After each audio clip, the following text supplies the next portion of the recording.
Okay.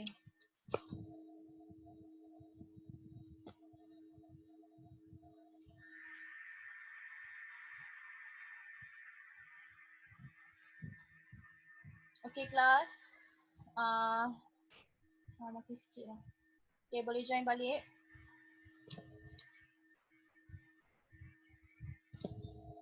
Okay, mana lagi? Masuk. Okay, cuba sambung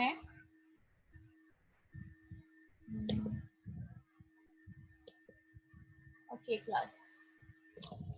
Okay, kalau awak tak faham, terus tanya. Boleh tanya. Kalau segan nak cakap, boleh check. Okay, siapa baca ni? Dia comel. Ada.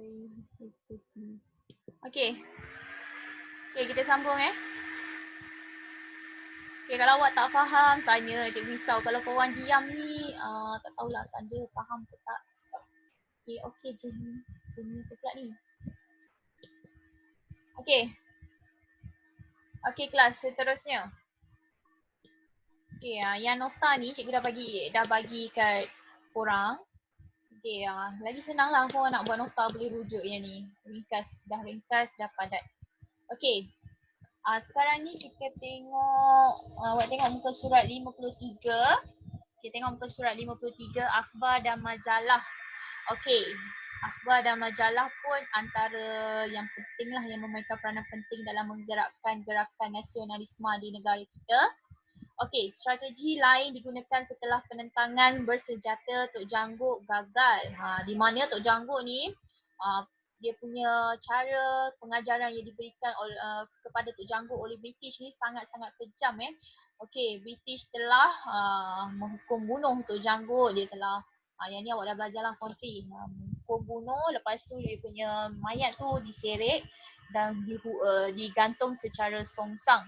Dan mayat dia ni gantung secara songsang di tengah-tengah bandar Pasir Putih, Kelantan. Tujuan dia untuk memberi pengajaran lah kepada penduduk kawasan tersebut supaya tidak terpengaruh dengan penentangan yang dibuat oleh Tok Jangguk ni, dan meminta British ni buat perkara tersebut. Dia nak supaya masyarakat tempatan ni akur dengan undang-undang yang British perkenalkan. So gagal lah apa yang ditentang oleh Tok Jangguk. Okey, menggunakan akhbar dan majalah. Selepas gagal, masyarakat Melayu ni lebih menggunakan kaedah akhbar dan majalah. Okey, kesedaran politik tidak boleh dilakukan secara terangan kerana undang-undang British halang orang Melayu menyatakan sikap politik melalui bahan penulisan. Okey, undang mengawal kebebasan bersuara, penerbitan, berpersatuan dan kegiatan yang mengancam penduduk British menyebabkan kesedaran kebangsaan tidak meluas dalam akhbar sebelum Perang Dunia Kedua. PB2 ni Perang Dunia Kedua. Okey. Cerita terkukur. Ni cerita terkukur ni. Ada dalam buku teks awak muka surat 53. Okey, tersiar dalam akhbar Melayu seperti Utusan Melayu, Lembaga Melayu, Lidah Teruna dan juga akhbar Pengasuh 1920. Okey, sila faham betul yang ni. Merupakan pernyataan politik kemerdekaan. Okey, dalam cerita terkukur ni yang dimasukkan dalam akhbar Utusan Melayu, Lembaga Melayu, Lidah Teruna, Pengasuh ni, dia menyatakan mengenai kemerdekaan lah, untuk mendapatkan kemerdekaan bagi masyarakat Melayu. Okey, disampaikan secara berselindung di sebalik wajah dan pelaku haiwan disebabkan oleh undang-undang pemerintah yang mengungkung penerbitan akhbar. Jadi cerita terkukur ni dia menceritakan mengenai nasib masyarakat Melayu melalui watak-watak yang dibawa oleh haiwan. Sebab dia tak nak tunjuk secara terang-terangan. Bila tunjuk secara terang-terangan, nanti masyarakat Melayu ni akan dikenakan hukuman penjara. So dia bawa watak melalui haiwan. Okay, terdapat rujukan jelas kepada terkukur nombor 1874 dan terkukur nombor 1909 iaitu tarikh penting negeri Melayu dikuasai oleh British. Ni adalah dua tarikh penting negeri Melayu dikuasai oleh British. So cerita dalam ni dia menceritakan mengenai nasib masyarakat Melayu selepas dikuasai oleh British. Okey, terkukur menangisi nasibnya yang bebas dalam negeri merdeka. Kini terkurung dalam sangkar emas yang kehilangan kemerdekaan. Maksudnya terkukur ni dulu dia bebas. Tapi selepas penjajahan British, terkurung dalam sangkar emas. Maksud sangkar emas ni adalah di bawah kurungan British lah. Yang ibaratnya macam baik sebagai penyelamat masyarakat tempatan. Tapi sebenarnya ini mengaut segala keuntungan yang ada.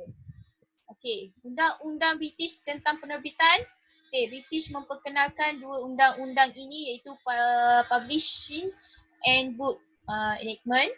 Okay, yang kedua The Seditious Prohibition Enactment. Okay. Inilah dua penerbitan dua undang-undang British untuk tentang penerbitan bagi masyarakat Melayu.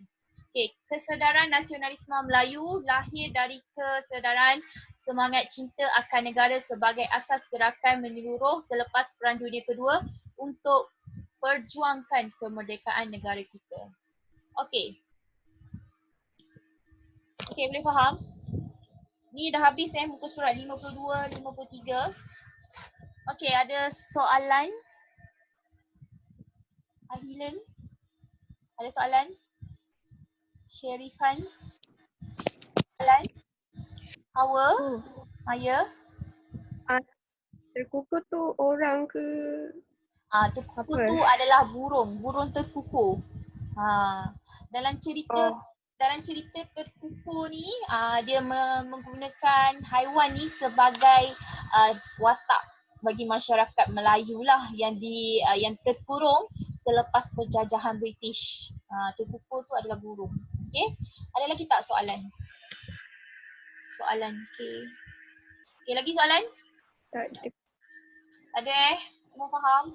Ramai yang tak join ni. Okey, Haziq faham? Mana? Okey. Hawa, okey Okey. Okey. Okey, kalau macam tu dia nak pergi lebih lagi sebenarnya. Boleh tak kita sambung sikit lagi? Boleh? Sambung sikit lagi Okey. Okey, kelas seterusnya kita tengok yang awak boleh buka buku teks sikit lagi kita sambung sikit je lagi. Muka surat 54. Tengok buku teks muka surat 54 latar belakang Perang Dunia. Okey, kita negara sikit lagi. Okey. Okey, sekarang pukul berapa? Baru nak pukul 4. Okey, habis yang ni, habis yang meeting yang kedua ni, okey kita stop. Okey, cikgu cerita secara ringkas 3.2 latar belakang Perang Dunia. Okey, latar belakang Perang Dunia berpunca dari perkembangan nasionalisme dalam kalangan negara Eropah yang membawa persaingan antara imperialis. Imperialis ni adalah kuasa-kuasa Eropah tadilah untuk mempertahankan kepentingan masing-masing. Okey, kelas. So, Perang Dunia Pertama ke, Perang Dunia Kedua ke, tujuan utama, faktor utama berlakunya Perang Dunia ini punca utama dia adalah disebabkan oleh perkembangan nasionalisme. Waktu ni negara-negara yang dijajah oleh penjajah ni mereka dah sedar bahawa mereka ni dijajah. So mereka dah buat gerakan nasionalisme. Macam-macam gerakan nasionalisme dibuat, tentangan yang dibuat. Okey, so hal ini telah menyedarkan orang kuasa-kuasa Eropah lah sebagai imperialis ni untuk lagi bersaing bagi mendapatkan tanah jajahan. Okey, mempertahan dan juga mereka juga mengadakan Perang Dunia. Perang Dunia ni adalah disebabkan dia orang nak menjaga dia punya kawasan dia masing-masing, kepentingan masing-masing.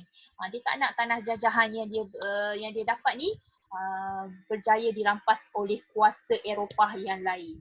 Okey, itu tujuan utama Perang Dunia Pertama tercetus paling utama disebabkan faktor dia adalah sebab perkembangan nasionalisme antara dalam kalangan negara Eropah untuk bersaing, meningkatkan lagi dia punya kuasa dia dan juga untuk pertahankan hak dia.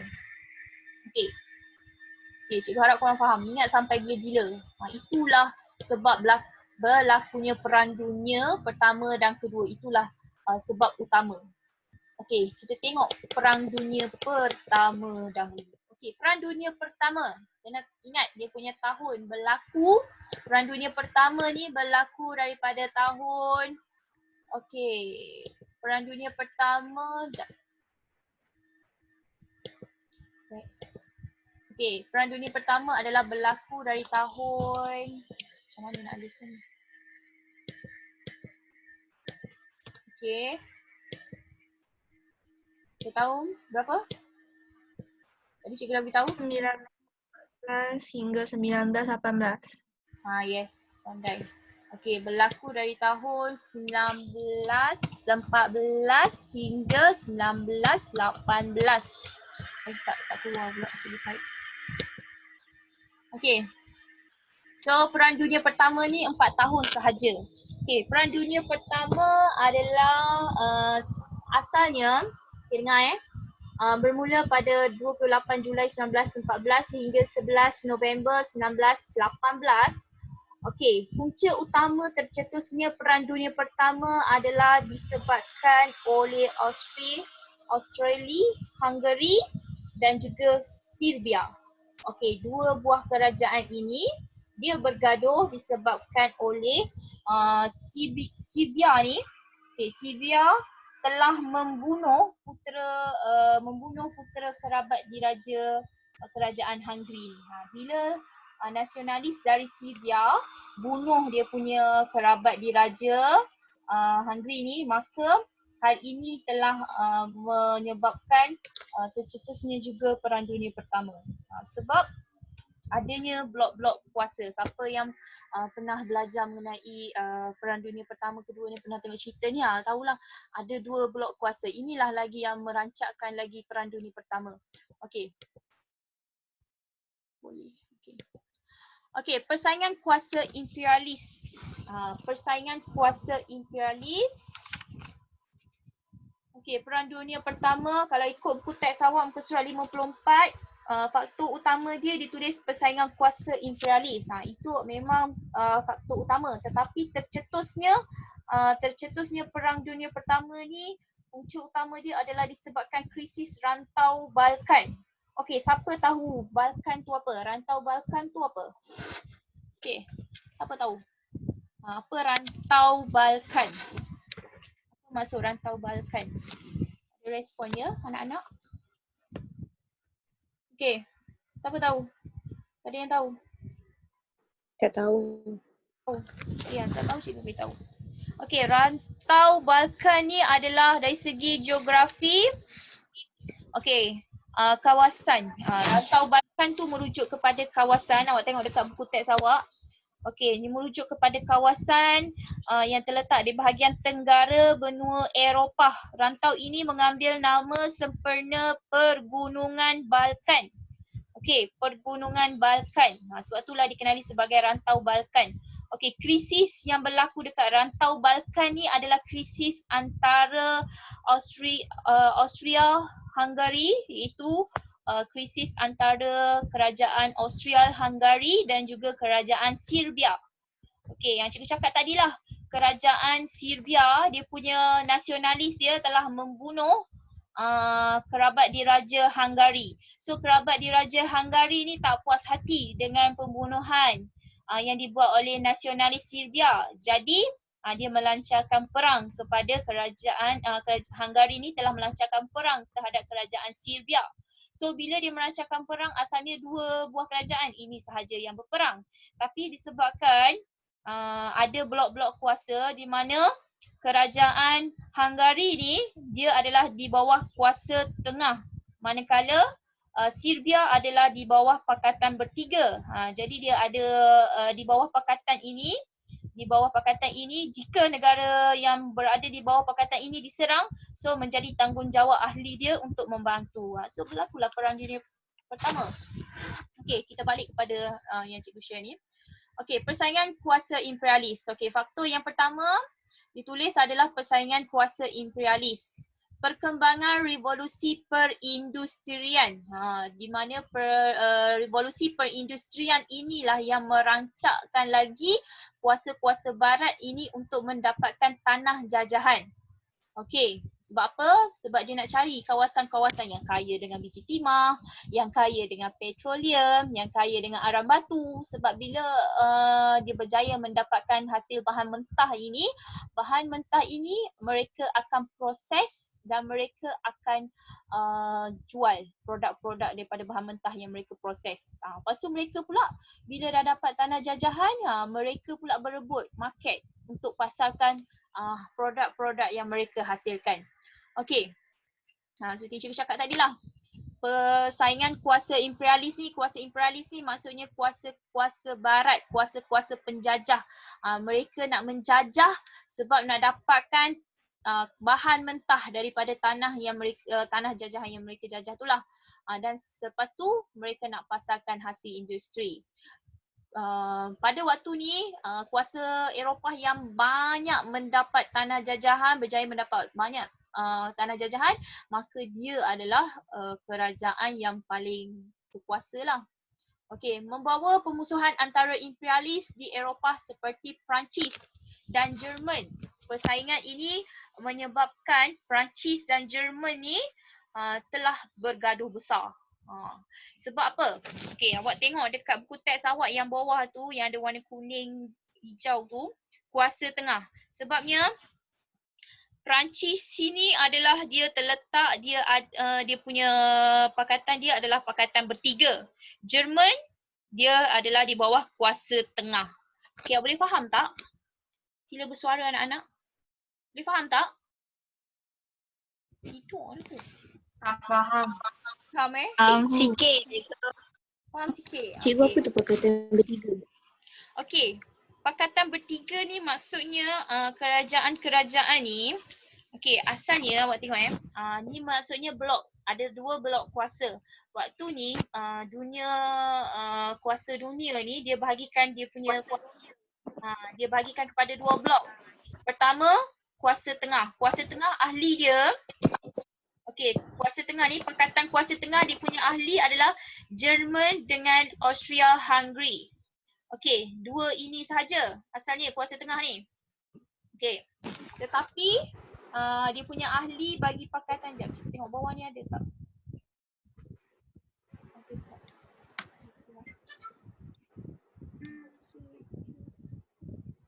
Inilah rantau Balkan tadi Okey. Okey. So kita tengok, kita sambung tadi. Okey, so pakatan-pakatan tu adalah merujuk kepada ni kuasa tengah. Ini pakatan kuasa tengah blok pertama. Pakatan bertiga ni yang kedua, kuasa yang kedua.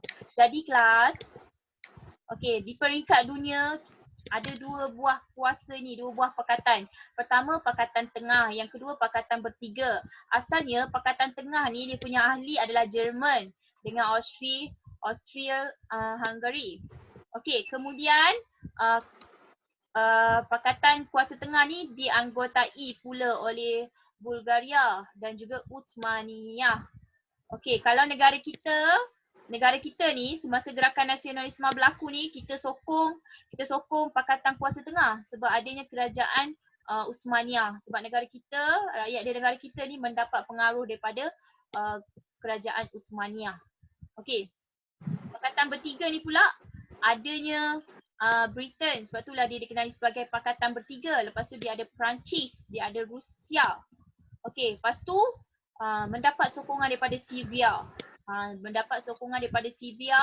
Itali, Romania, Portugal dan juga Greece. Okey, macam yang cikgu cerita tadi, krisis yang berlaku dekat rantau Balkan, di mana Okey, dekat rantau Balkan ni kelas. Okey. Kan Serbia, nasionalis Serbia cikgu cakap tadi kan. Nasionalis Serbia dia telah membunuh kerabat diraja Hungary. Betul tak cikgu cakap tadi kan? Okey, bila dia bunuh kerabat diraja Hungary, Hungary ni isytihar perang terhadap Serbia.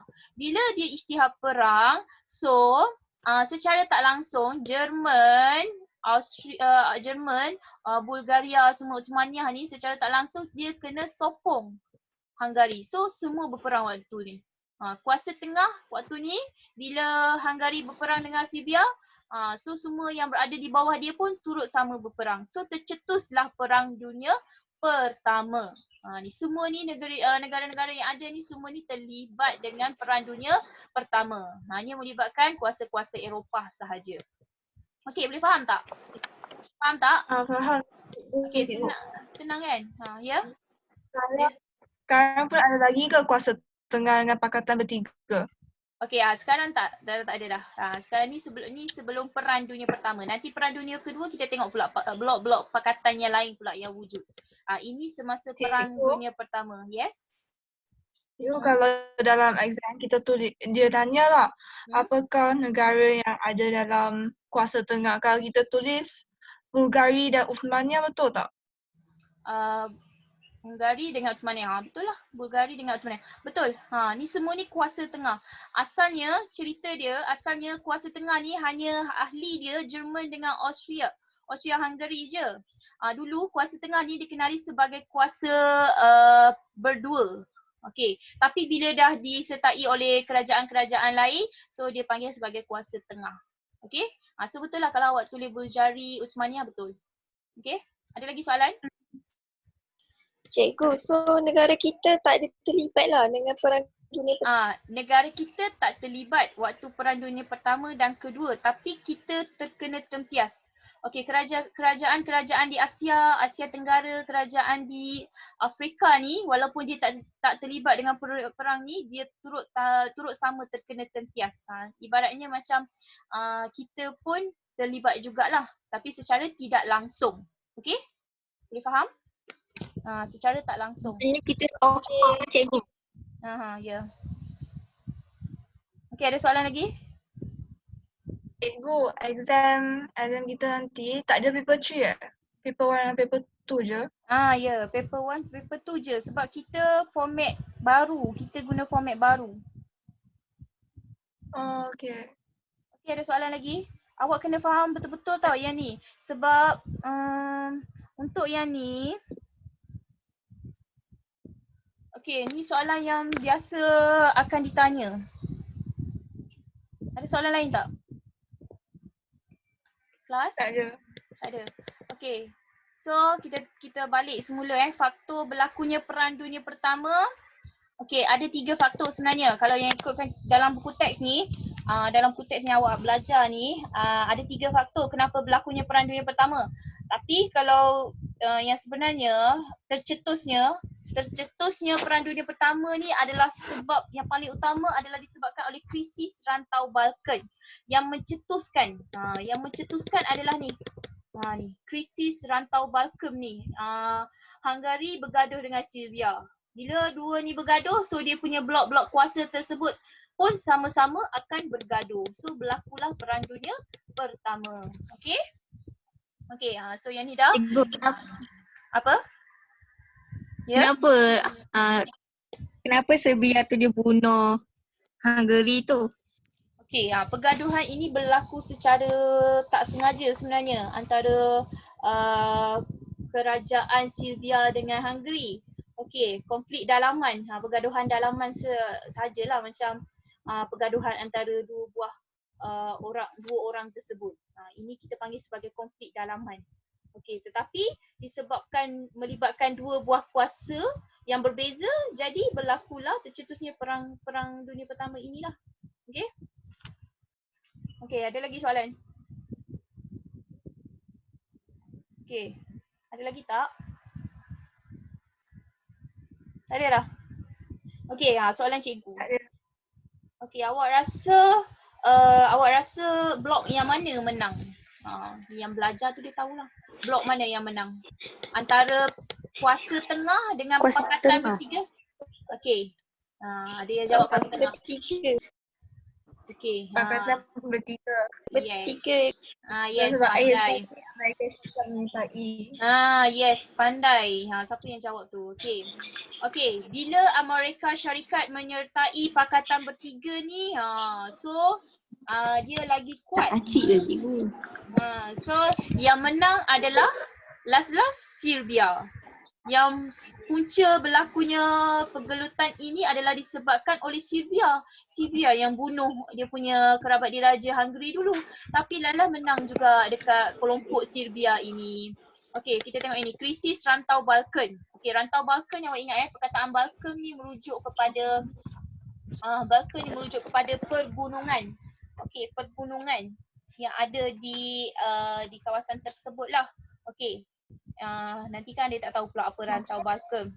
Okey, yang macam cikgu cakap tadi lah. Okey, antara kawasan rantau Balkan ni, kalau awak nak tengok dekat, awak tengok teks awak muka surat 55, ada peta tu. Okey, itulah yang dekat Serbia. Nampak tak? Romania, Bulgaria, okey, Greece. Okey. Itu nampak tak kat bawah tu? Ada peta dekat buku teks tu.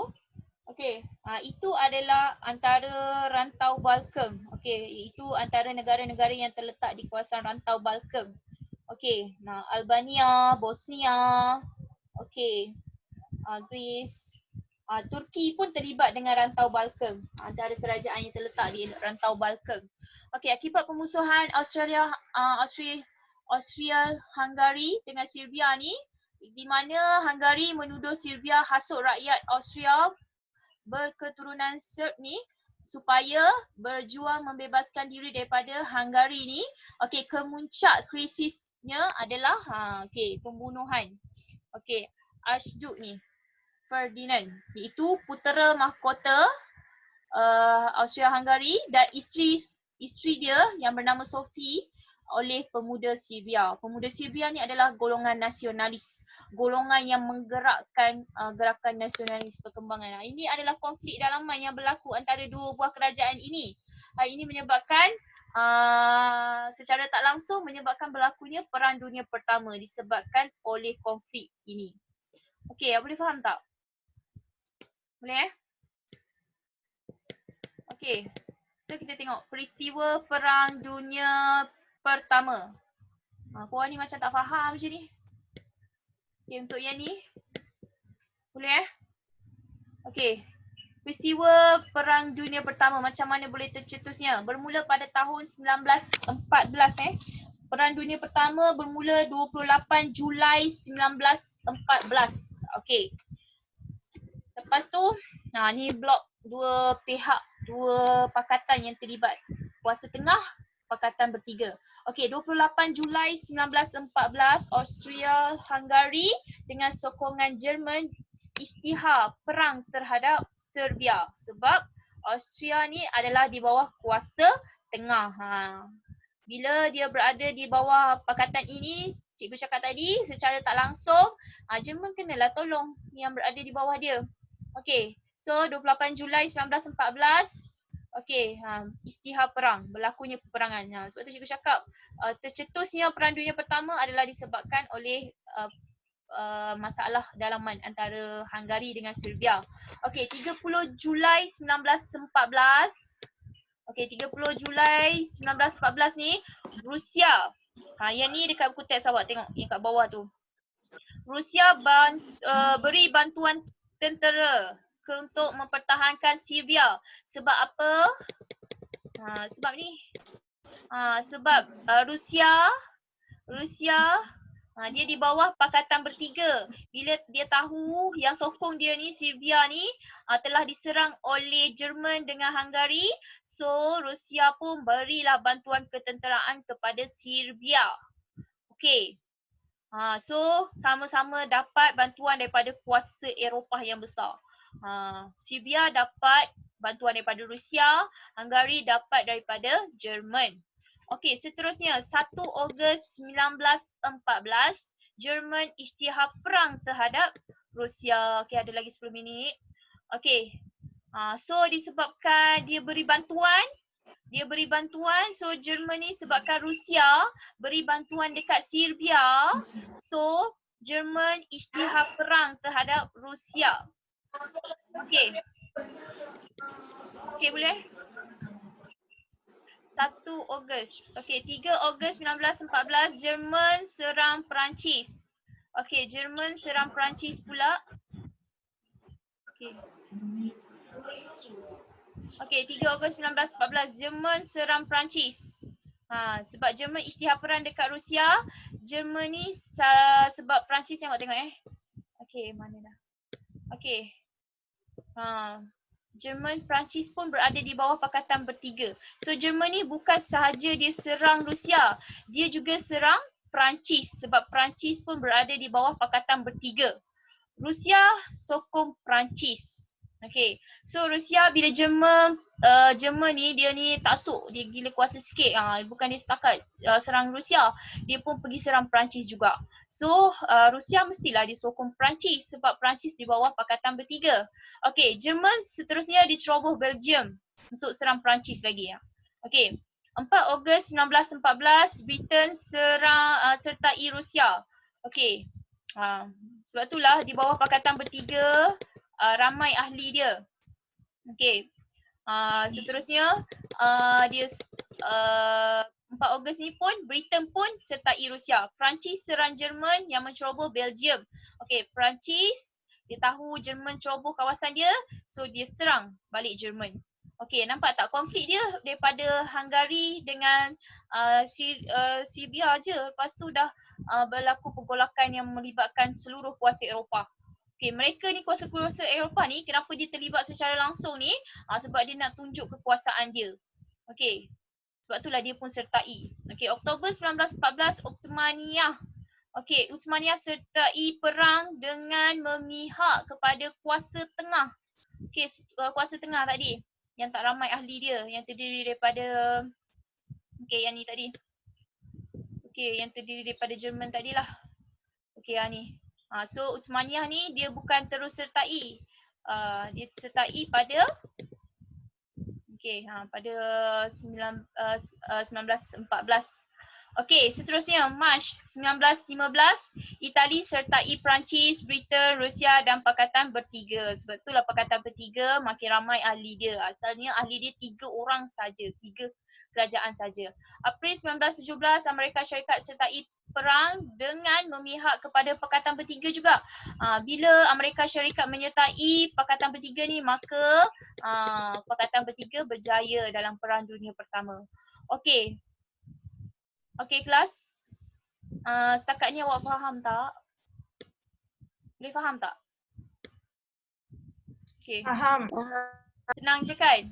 Faham. Okey. Share. Okey. Okey, cikgu buka Q&A. Lagi 5 minit ada.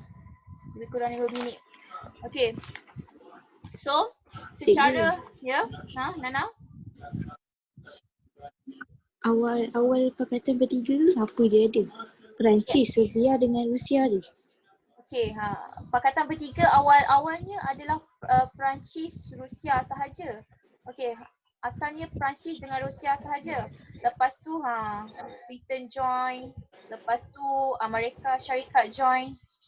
Okey. Ada lagi soalan? Awal Perancis dengan Rusia sahaja. Okey, lagi soalan? Habis tu kenapa dia turun Serbia saja? Serbia ni sebab dia pun sokong Pakatan Bertiga ni. Bila dia sokong, dia dikira berada di bawah kuasa Pakatan Bertiga lah. Pakatan ini disokong oleh Serbia, Itali, Romania, Portugis, Greece. Okey, Pakatan Bertiga ni ramai yang menyokong dia. So dia, sebab tu cikgu cakap kuasa-kuasa Eropah ni dia ada puak-puak dia ataupun kita panggil dia sebagai blok. Dia ada 2 blok kuasa yang berbeza. Dia punya ketua, kalau untuk kuasa tengah dia punya ketua adalah Jerman.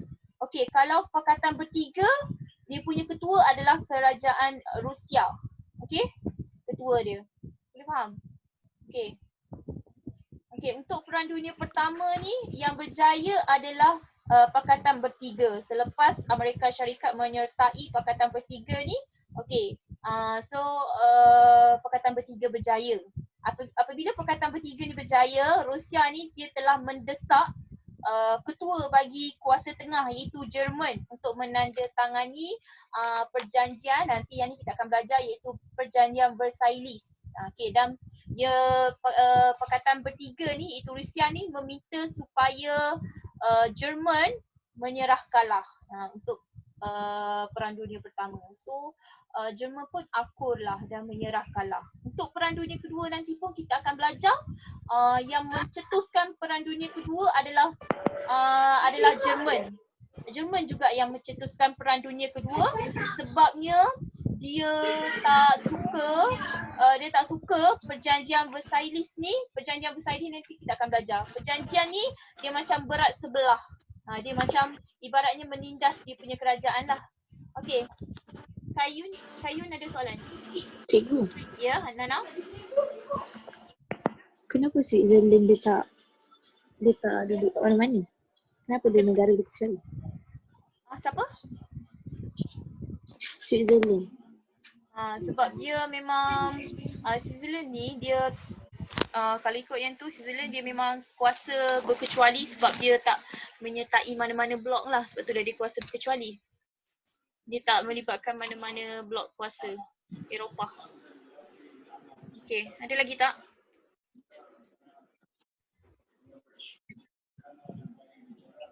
Hani? Hawa? Okey, ada lagi tak soalan? Nana aja yang tanya soalan ni. Okey. So sekarang ni, yang ni kita dah sampai muka surat 55 muka surat 55. Cikgu risau sebenarnya sebab korang exam sampai bab 3. Okey. Okey, ada soalan boleh tanya. Okey. Cikgu, Ya. exam, dia tak keluar sampai habis bab 3 kan? Kalau ikutkan yang format yang dikeluarkan oleh sekolah memang kena habiskan sampai bab 3. Tapi cikgu kena tanyalah cikgu-cikgu lain. Tanya cikgu-cikgu kelas lain, kalau mereka dah habis bab 3, so kita kena kejar jugalah habiskan. Kalau macam mereka pun banyak lagi tak habis bab 3, so cikgu terpaksa skip lah yang mana yang cikgu dah buat tu. Okey, ada lagi soalan? Okey, kelas. Okey, kalau tak ada soalan, setakat ni saja kelas kita. Okey. Okey, terima kasih yang join. Okey, thank you yang join. Okey, Terima kasih cikgu. sama-sama. Bye-bye. Stay at home. Bye. Bye cikgu. Bye. Bye-bye. Bye. Bye. Bye.